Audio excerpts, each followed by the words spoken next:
You thought you knew the story. You thought the marriage ended quietly, that the kids were protected, and that whatever happened behind closed doors would stay buried forever. But tonight, everything you thought you knew about Erika Kirk's past is about to be flipped upside down. Because her ex has just stepped out of the shadows, and what he's saying has left fans absolutely stunned.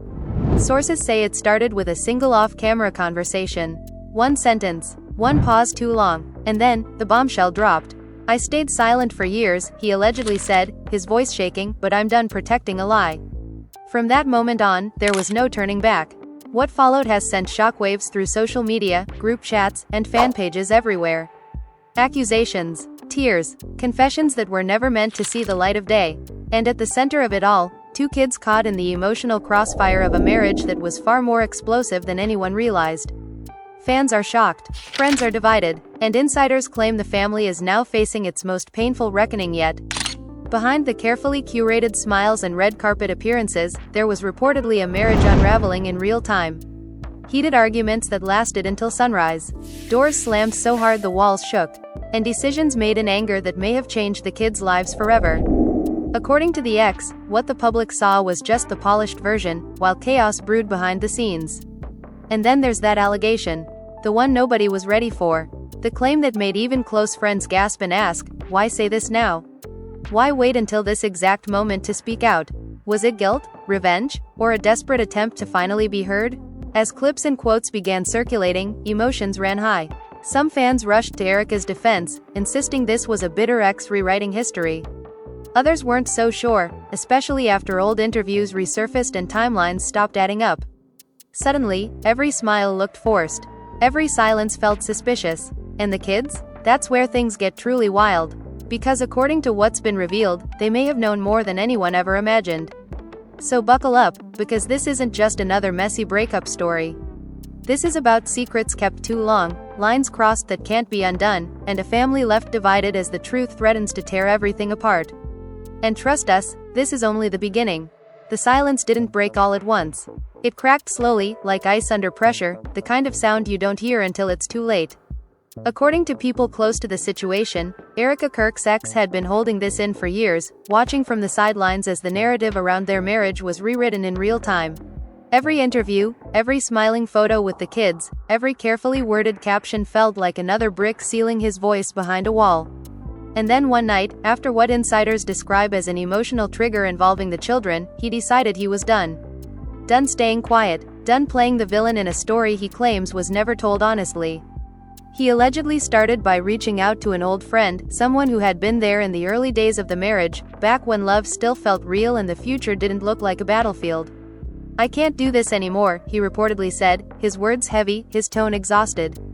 Everyone thinks they know what happened, but they don't know anything. That conversation, according to sources, became the spark.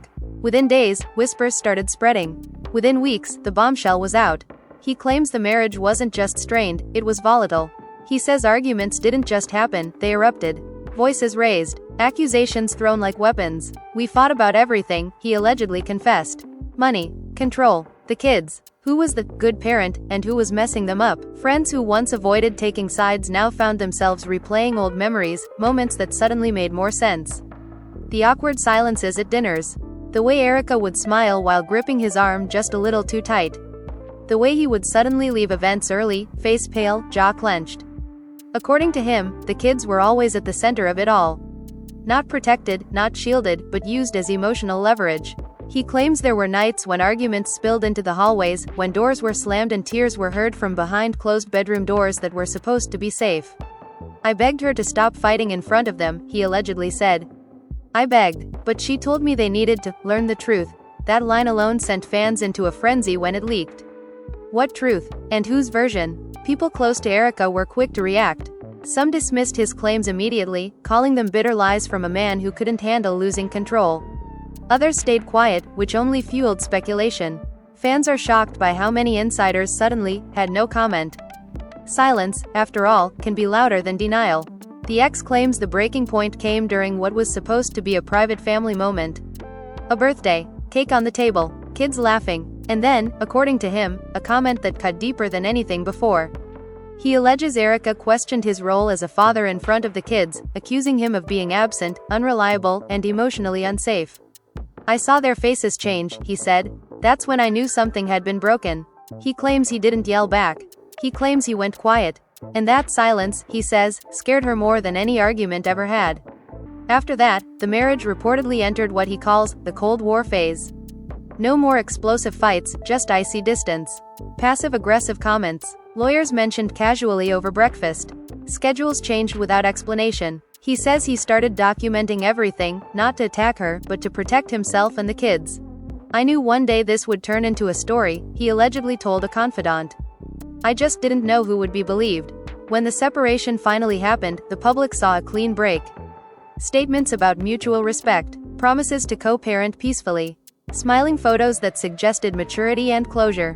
But behind the scenes, according to him, things were anything but peaceful. He claims there were late-night calls filled with threats, warnings about what would happen if he ever spoke out. She told me no one would believe me, he said. She told me I'd lose everything. Friends say that fear kept him quiet for a long time. He watched as Erika's image evolved, as she spoke about strength and resilience, as fans praised her for doing it all. And every time the kids were mentioned in interviews, he felt his stomach twist. They were becoming characters in a story they never agreed to be part of, he allegedly said. Then came the incident that changed everything. Sources won't confirm details, but they describe it as a moment involving the kids' emotional well-being that forced his hand. A school meeting, a counselor, questions being asked that shouldn't have been necessary. That's when he decided silence was no longer protection, it was damage. He began speaking, slowly at first. Not to the media, but to people who mattered. Family members who had stayed neutral. Friends who had drifted away, and as he spoke, reactions varied. Some cried. Some apologized for not seeing it sooner. Others warned him. This is dangerous, one person reportedly told him. You're going up against a narrative that's already set. But the more he talked, the more details surfaced. He claimed Erika carefully managed perception, especially when it came to motherhood. She wanted to be seen as perfect, he allegedly said, and anything that threatened that image became the enemy, including him. Erika, according to sources, was blindsided when she realized he was talking. Calls went unanswered, texts went unread. Then, suddenly, messages came flooding in. Emotional, angry, pleading, threatening. You're hurting the kids, she allegedly wrote. To which he reportedly replied, I'm trying to save them. Fans watching this unfold felt the tension even without official statements. Subtle changes were noticed. Comments disabled, posts deleted, a cryptic quote shared and then removed. Emotions ran high as speculation exploded. Was this a calculated attack? Or a long overdue truth? And then there was the claim that truly set everything on fire. He alleged that the kids had been coached. That certain things they said, certain fears they expressed, didn't come from nowhere. No child speaks like that without hearing it from an adult, he reportedly said. That accusation alone left the family divided beyond repair. Close friends of Erika pushed back hard, insisting she would never manipulate her children. They painted her as a protective mother pushed to the edge by a difficult marriage. But even among her supporters, doubt crept in. Too many unanswered questions. Too many inconsistencies. As word spread, the ex knew there was no turning back. He wasn't just challenging Erika, he was challenging the story everyone had accepted. And with each new detail, each whispered confirmation from someone who had seen things, the situation grew darker, heavier, more complex. By the end of that first wave of revelations, one thing was clear: this wasn't about a breakup anymore. It was about identity, truth, and two kids standing in the middle of a war they never asked for. And as both sides braced for what was coming next, one question hung in the air, unanswered and terrifying in its simplicity. What happens when the version of reality you believed in starts to collapse, and the people you trusted most become strangers overnight? The fallout didn't wait for permission. It arrived fast, loud, and unforgiving. Once the first whispers escaped into the open, there was no controlling how far they traveled or how they twisted along the way. The ex claims he never intended to go public this early, but once people started asking questions, once friends of friends began connecting dots, the story started telling itself. I didn't leak anything, he allegedly said. I just stopped lying. Inside Erika's circle, panic set in. According to insiders, emergency conversations took place behind closed doors. Phones buzzing non-stop. Damage control strategies whispered late into the night. The concern wasn't just reputation anymore, it was timing. Why now? Why was he choosing this moment, when Erika was finally stable, finally moving forward? Or at least, that's how it looked on the surface. Erika, sources say, was furious. Not just angry, but deeply shaken. She allegedly felt betrayed on a level that went beyond marriage. He promised, she reportedly told a close friend. He promised he'd never do this. Do what, exactly, remained unclear. Tell his side? Expose her? Or simply disrupt the carefully rebuilt life she believed was finally under her control? The ex, meanwhile, says his resolve hardened the more resistance he felt. Every attempt to silence him confirmed what he'd feared all along. If the truth was harmless, he allegedly said, why was everyone so scared of it? He began organizing his thoughts, laying out a timeline, replaying moments he'd buried to survive. Nights he slept in his car just to avoid another fight. Mornings he picked the kids up from school and noticed how quiet they'd become. They used to talk nonstop, he said. Then one day, they just didn't. Friends recall him becoming more withdrawn during the last year of the marriage. Invitations declined, laughter forced, and yet, Erika's public image only grew brighter. Interviews where she spoke about resilience. Posts about gratitude. Fans cheering her on. The contrast, he says, nearly broke him. I felt erased, he allegedly admitted. Like I didn't exist except as a problem she'd already solved. One of the most explosive claims he made behind the scenes involved therapy. He alleges couples counseling wasn't about healing, but about winning. Every session felt like a trial, he said. I was the defendant, and she was already sure of the verdict. He claims certain issues were exaggerated, others omitted entirely. When he tried to speak, he says, he was told he was being defensive. When he stayed quiet, it was labeled emotional avoidance. There was no way to be right, he allegedly told a confidant. And then there were the kids' sessions. This is where emotions ran highest. He claims he was excluded from key conversations. Informed after decisions were made. Shown summaries instead of being part of the process. How do you co-parent when you're always the last to know? He asked. That question struck a nerve with many parents watching from the outside, fueling heated debates online. As tensions escalated, Erika's friends began circling the wagons. Statements were prepared but not released. Loyalty was tested. Some quietly stepped back, unwilling to be pulled into something that felt messier by the day. Others doubled down, accusing the ex of rewriting history to gain sympathy. This is classic, one insider allegedly said. Tear her down so he doesn't have to face his own failures. But the ex insists he's not claiming innocence. In private conversations, he reportedly admitted to mistakes. Moments of anger. Emotional shutdowns. I wasn't perfect, he said. But I wasn't the monster. That distinction, he believes, matters. Because monsters don't worry about how their kids are sleeping at night. Monsters don't keep screenshots out of fear. Monsters don't wait years before speaking up. One night, after a particularly intense exchange with Erika, he allegedly broke down. A friend says he cried for hours, repeating the same sentence over and over.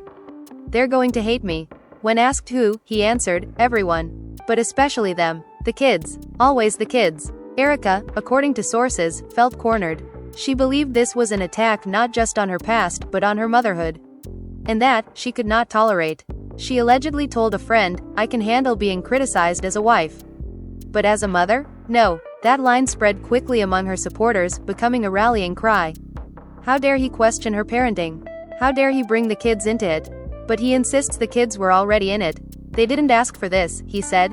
But they're living it. He claims there were moments when the kids repeated phrases that sounded rehearsed. Language too mature. Emotions too heavy for their age. That's when I knew something was wrong, he said.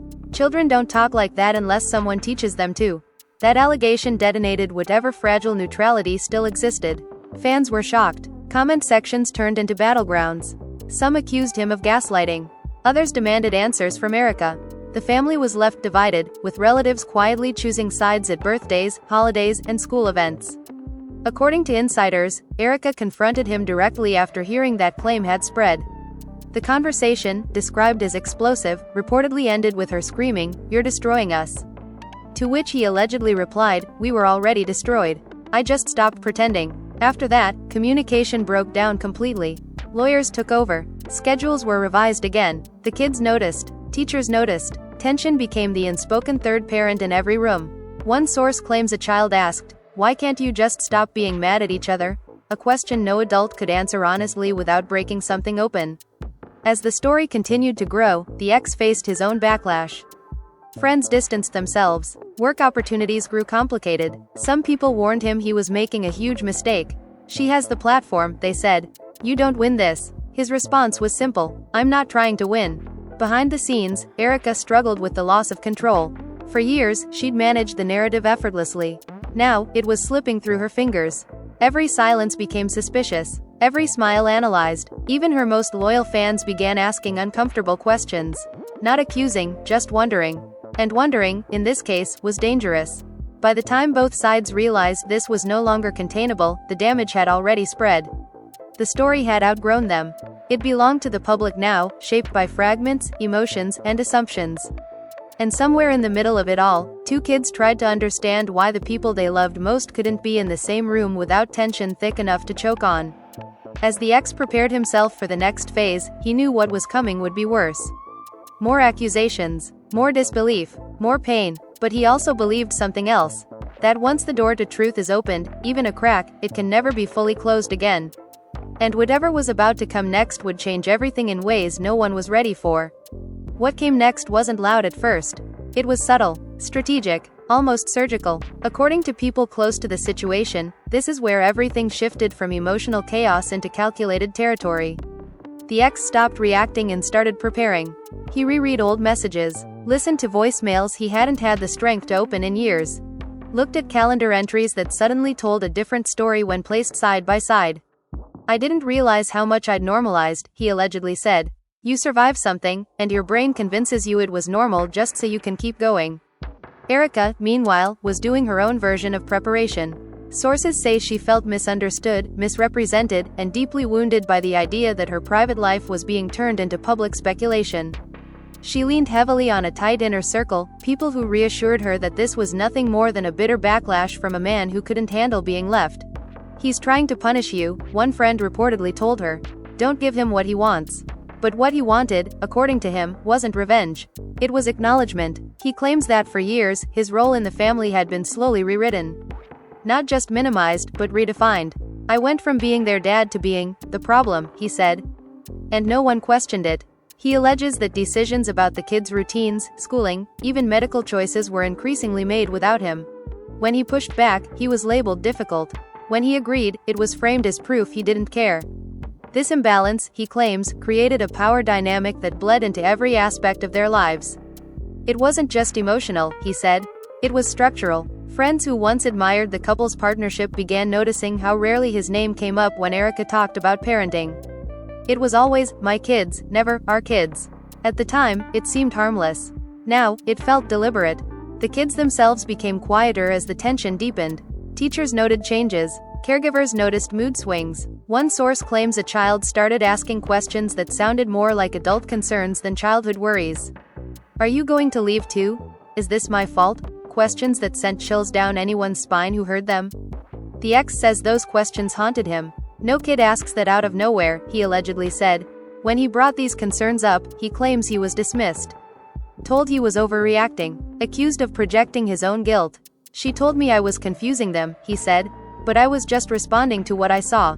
That dismissal, he claims, was the moment he stopped trusting the process entirely.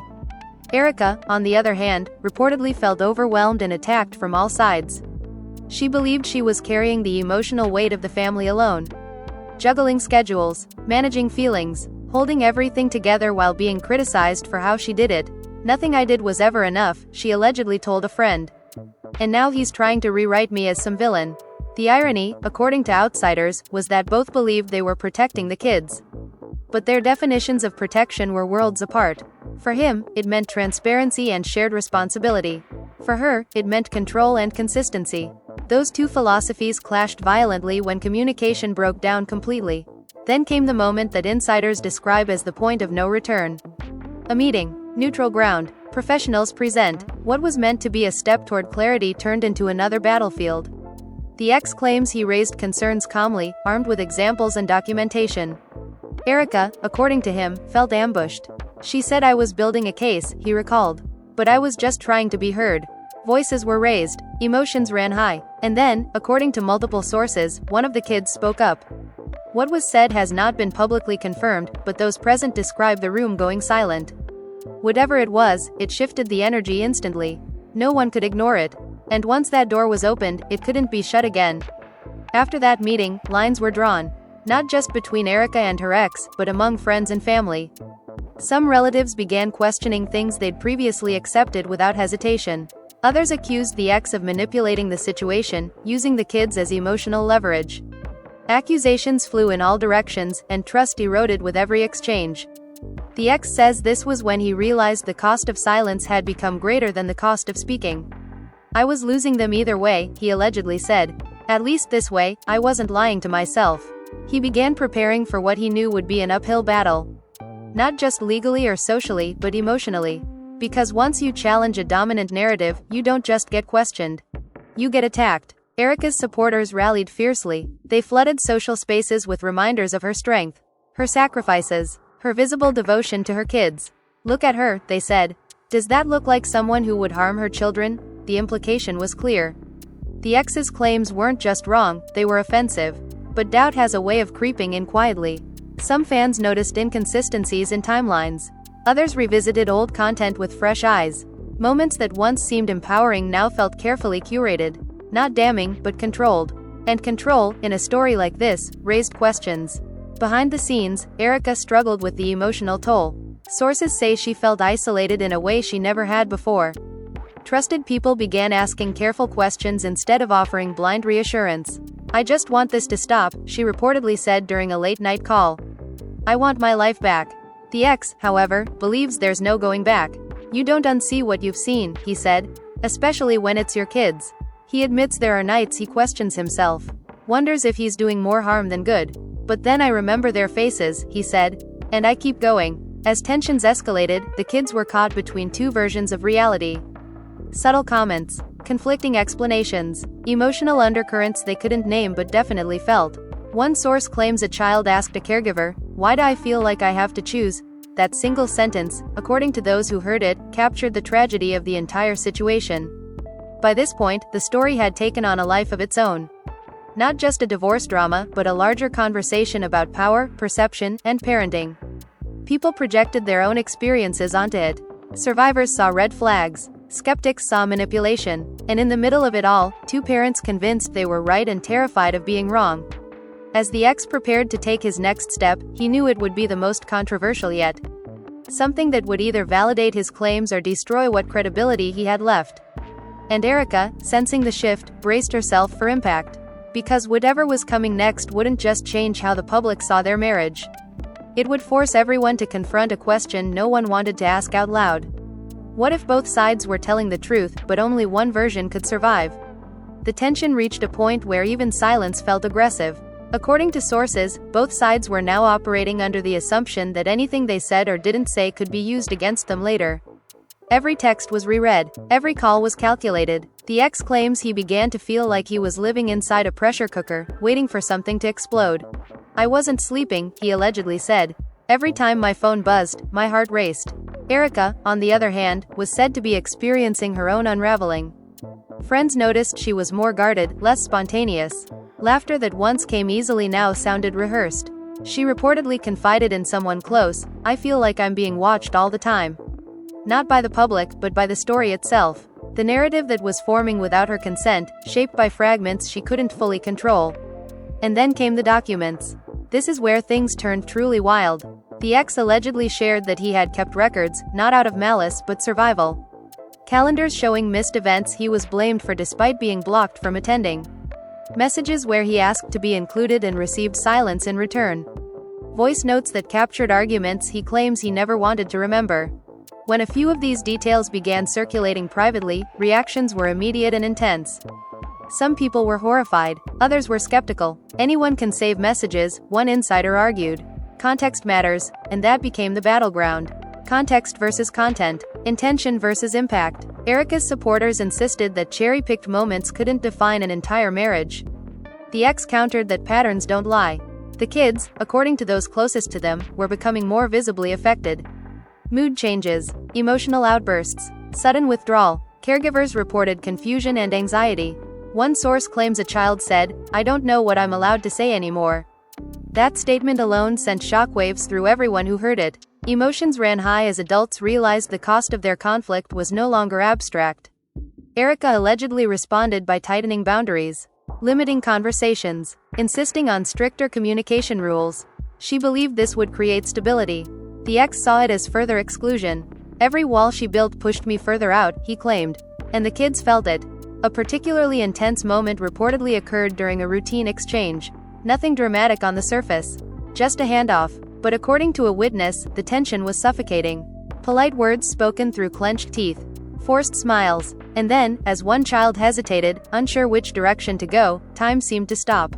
That hesitation, brief but loaded, said more than any argument ever could. After that, accusations escalated. The ex claims Erika began questioning his motives openly, suggesting he was seeking attention or sympathy. She allegedly told someone, "He wants to be the victim." That accusation cut deep. "I never wanted this," he responded privately. "I wanted peace." But peace, by then, felt unreachable. Friends on both sides were exhausted. Some begged them to stop. Others encouraged them to fight harder. The family was left divided in ways that felt permanent. Holidays became logistical nightmares. Birthdays were split into separate events. Even shared memories felt contested, as if the past itself was up for debate. Then came the rumor that pushed everything into overdrive. Whispers that a larger revelation was coming. Something undeniable. Something that would force a reckoning. No one knew exactly what it was, but everyone felt it looming. Fans speculated wildly. Was it a recording? A testimony? A legal filing? The anticipation alone sent emotions spiraling. Erika, sensing the shift, reportedly became more defensive. She shared with a friend, "I feel like I'm being set up." That fear wasn't unfounded. The ex admits he was preparing to speak more openly, not just in private circles, but where it couldn't be ignored. "I'm done being erased," he allegedly said.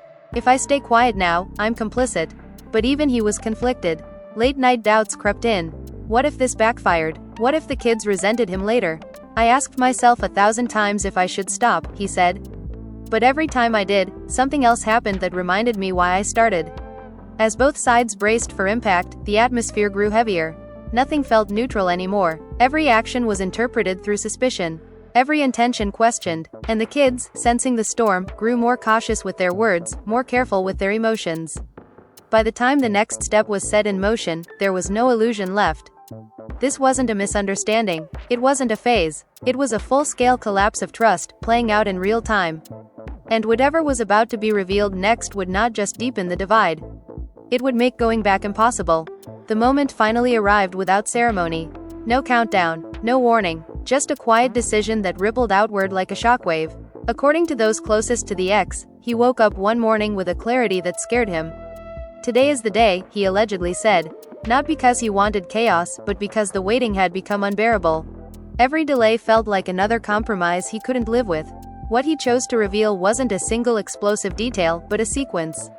A pattern. Something he believed would speak louder than any accusation. He began sharing a timeline with a small group first, people he trusted to look at it honestly. Dates. Conversations. Changes in behavior. Moments where access to the kids shifted without explanation. The reactions were immediate and visceral. Some people sat in stunned silence. Others asked him to stop, unable to process it all at once. One friend reportedly said, "If even half of this is true, everything changes." That sentence traveled fast. Faster than he expected. And once it did, there was no pulling it back. Erika felt the shift instantly. Sources say she sensed it before she saw it. The tone of messages changed. The warmth in familiar voices cooled. People who once reassured her now asked careful, measured questions. Not accusatory, but probing. "Can you help me understand this part? What happened here?" Questions that implied uncertainty, and uncertainty was dangerous. She allegedly felt blindsided, insisting that context was being stripped away. "He's presenting it like a case file," she told someone. "This isn't how real life works." She believed emotions were being flattened into bullet points, that nuance was being erased in favor of impact. And yet, even she couldn't deny that the sequence raised questions she hadn't expected to answer. The ex, meanwhile, struggled with the emotional aftermath. Speaking up didn't bring relief the way he'd imagined. Instead, it opened old wounds. Memories he'd buried resurfaced with painful clarity. Nights spent pacing. Mornings filled with dread. "I thought telling the truth would feel lighter," he said. "It feels heavier." The kids sensed the shift too. Routines tightened. Conversations shortened. Affection felt cautious, as if everyone was afraid of doing or saying the wrong thing. One source claims a child asked, "Are we in trouble?" A question that broke everyone in the room. Because the answer was no, and yet everything around them said otherwise. As word spread further, reactions became polarized. Fans were shocked by how quickly sentiment shifted. Some who once defended Erika fiercely now hesitated, unwilling to dismiss the ex outright. Others doubled down, accusing him of manipulation, of weaponizing timing, of trying to control the narrative through volume. Emotions ran high across every platform where the story was discussed. Erika's inner circle urged her to respond decisively, to reclaim the story, to remind people who she was. But she hesitated. Every possible response felt like a trap. Deny too strongly, and she'd look defensive. Stay silent, and the gaps would fill themselves. She reportedly said, "No matter what I say, someone will twist it." The ex, too, faced mounting pressure. Some allies urged him to go all the way, to release everything at once. Others warned him to slow down, to protect the kids at all costs. He felt torn between urgency and restraint. "I don't want them to read this someday and feel like collateral," he said. That fear shaped every decision he made next. Then came the unexpected twist. Someone from Erika's past reached out to him privately. Not to attack, not to defend, but to share an observation. Something they'd noticed years ago but never voiced. "I didn't think it was my place," they said. That single message shook him deeply. Because it suggested he hadn't imagined everything. That there had been signs, and people had seen them, even if they'd stayed silent. When Erika learned about this contact, she reportedly felt betrayed all over again. "Everyone's turning on me," she said through tears. Friends tried to reassure her, but the cracks were widening. Trust was eroding not just between her and her ex, but within her support system. The situation reached a boiling point during another exchange involving the kids. Details remain private, but sources describe heightened emotions and a moment where control slipped. Nothing dramatic on the surface, but enough to leave everyone shaken. Afterward, both parents reportedly broke down separately, each convinced they were losing something precious and irreplaceable. The ex described that night as the loneliest of his life. "I've never felt more sure and more terrified at the same time," he said. Erika, according to friends, felt cornered and misunderstood, convinced that her intentions were being twisted into something unrecognizable. "I did everything for them," she reportedly said. "How did it come to this?" As the dust settled, one truth became unavoidable. This was no longer about proving who was right. It was about damage control. About minimizing harm in a situation that had already gone too far. Professionals stepped in more firmly. Boundaries were reinforced. Conversations became more structured, less emotional, but no less heavy. The public, watching from the outside, sensed the shift. The tone changed. Speculation gave way to concern. People began asking not who to believe, but what would happen next. Because regardless of the outcome, something fundamental had already been lost. As both sides braced themselves for the final phase, one thing was clear. The story was nearing a point where choices would have permanent consequences. And whatever came next wouldn't just define the end of a marriage. It would define the childhood of two kids who deserved none of this. By the time everything reached its final stretch, exhaustion had replaced rage. Not because the pain was gone, but because there was simply no energy left to carry it the same way. According to those closest to both sides, this phase felt different. Quieter, heavier, like the moment after a storm when the damage becomes visible and unavoidable. The ex no longer spoke with urgency. His words slowed, his tone softened. He wasn't trying to convince anyone anymore. He was trying to survive what he'd already set in motion. "I don't feel victorious," he allegedly said. "I feel empty." The fight he thought would bring clarity had instead stripped everything down to raw nerves and unanswered questions. Erika, too, was changed by this point. Friends say the fire that once defined her had dulled into something more fragile. She wasn't defensive the same way anymore. She was tired, deeply tired, the kind of tired that comes from carrying responsibility and resentment at the same time. "I don't recognize my life," she reportedly said. "I don't recognize myself." Communication between them became minimal and rigid. Everything filtered through structure. Tone was neutral. Words were chosen carefully, almost clinically. But beneath that calm surface, emotions still churned. Unresolved, unspoken, dangerous. The kids were now the center of every decision, not just in theory, but in consequence. Every adult involved had finally accepted that whatever happened next would shape their memories forever. Sources say both parents began acting with more restraint, not because trust had returned, but because fear had settled in. Fear of lasting damage. Fear of being remembered as the parent who didn't stop. One particularly quiet evening reportedly marked a turning point. The ex was alone, sitting with the weight of everything. No messages, no noise, just the realization that telling the truth doesn't guarantee healing. "I thought honesty was the finish line," he said. "I didn't realize it was just the starting point." Erika, that same night, was said to have reached out to someone she hadn't spoken to in years. Not for advice, not for validation, but for perspective. "Did I do this?" she allegedly asked. Not in accusation, but in genuine confusion. The answer she received wasn't comforting. It was complicated, and that complexity stayed with her. Slowly, the idea of absolute right and wrong began to crumble. Even among the most vocal supporters on both sides, certainty faded. Fans who once picked sides began expressing concern instead. Emotions ran high, but the tone shifted from outrage to sadness. The story no longer felt entertaining. It felt heavy. Behind closed doors, professionals urged both parents to look forward instead of backward. Not to erase the past, but to stop reliving it. The ex struggled with this. "How do you move forward when the past keeps repeating itself?" he asked. Erika struggled too. "How do you change without admitting you were wrong?" she reportedly questioned. The kids, sensing the shift, began to show small signs of relief. Laughter returned in moments. Not fully, not freely, but enough to remind everyone what was at stake. One source claims a child said, "It's quieter now." No one knew whether that was a compliment or a concern. As weeks passed, the intensity softened, but the scars remained. Relationships with extended family were altered permanently. Some bonds strengthened through honesty. Others fractured under the weight of sides taken too soon. The family was left divided, not by hatred, but by history. The ex eventually acknowledged something publicly, though carefully. Not an accusation, not a revelation, just a statement of intention. That his focus was now on stability. On showing up consistently. On being present without adding more noise. "I don't want to be right," he said privately. "I want to be there." Erika, in her own way, mirrored that shift. She became more private, less performative. Friends noticed she stopped explaining herself as much. Stopped trying to control how everything looked. "I'm done proving things," she allegedly said. "I just want peace." But peace, in this story, didn't come neatly. It came unevenly. In fragments. In moments that felt normal and then suddenly didn't. Both parents knew there would always be tension beneath the surface. Always a history they couldn't rewrite. But they also knew they couldn't let that history define every tomorrow. Fans watching from the outside were left with mixed emotions. Some felt betrayed by the messiness of it all. Others felt humbled. The illusion of a simple villain and a clear hero had dissolved. What remained was something far more uncomfortable. Complexity. There were no triumphant endings. No dramatic confessions that tied everything together.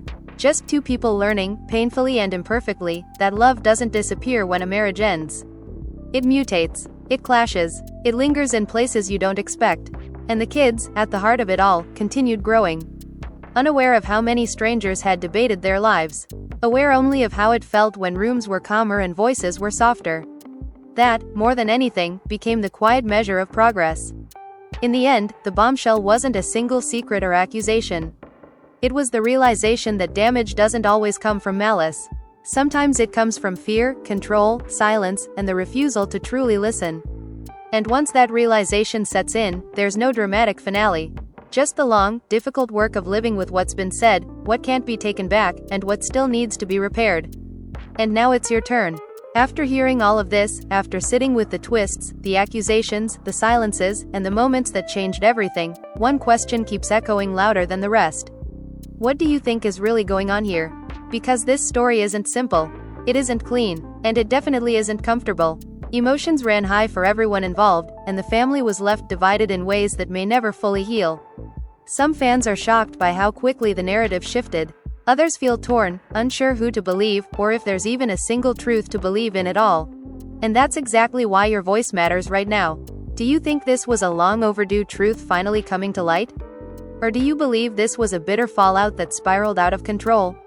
Were the kids being protected, or were they caught in the middle of something much bigger than either parent wanted to admit? These are the questions no one can stop asking, and the answers aren't obvious.